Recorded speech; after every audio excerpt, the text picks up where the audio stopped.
tepang deui dina pangajaran basa Sunda bab warta. Tah satu acana urang medar heula naon si wangunan warta teh. Warta teh nyaeta katerangan atawa beja ngeunaan hiji kajadian atawa hiji hal anu ditepikeun ka balarea ngaliwatan media massa. Boh media cetak seperti koran jeung majalah, boh media elektronik seperti radio, televisi, jeung internet. Tah, ngan aya sababaraha kajadian atawa hal anu bisa dijadikeun warta. Anu kahiji nyaeta kajadian atawa hal anu dianggap penting pikeun dipikanyaho ku balarea. Anu kadua eta kajadian atawa hal teh dianggap bisa nyumponan ka panasaran balarea. Salajengna aya unsur-unsur warta anu 5W1H tea. Anu kahiji aya wu, saha, wainaha, wen iraha, wat naon, wer di mana, sareng how kumaha. Tah nulis warta teh teu bisa sagawayah. Aya kode etik jurnalistik, sikap asas praduga tak bersalah atawa henteu nyanyahoanan. Tah salajengna aya syarat-syarat teks warta.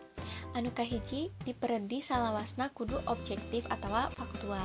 Kadua kudu netral, katilu henteu mihak ka salah sahiji pihak atawa golongan atawa saimbang. Katilu henteu kacampuran ku opini atawa sawangan jeung pamadegan pribadi nu nulisna. Kaopat kudu nupang anyarna atawa aktual. Salajengna lengkep aya 5W1H jeung strukturna oge kudu nyusun atawa sistematis. Tah salajengna aya struktur dina nulis warta. Anu kahiji aya headline atawa judul warta, kadua aya lead bubuka atawa intro warta, katilu aya body atawa eusi warta.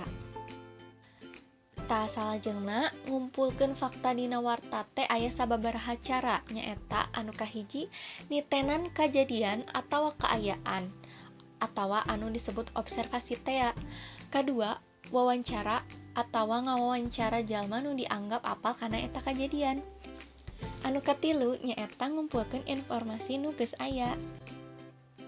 Tah dina nyieun warta oge kudu ngagunakeun judul anu ngirut, kudu nyieun kapanasaran kanu maca. Tah kitu materi ngeunaan warta teh. Wilujeng tepang deui dina pangajaran basa Sunda salajengna nya. Wassalamualaikum warahmatullahi wabarakatuh.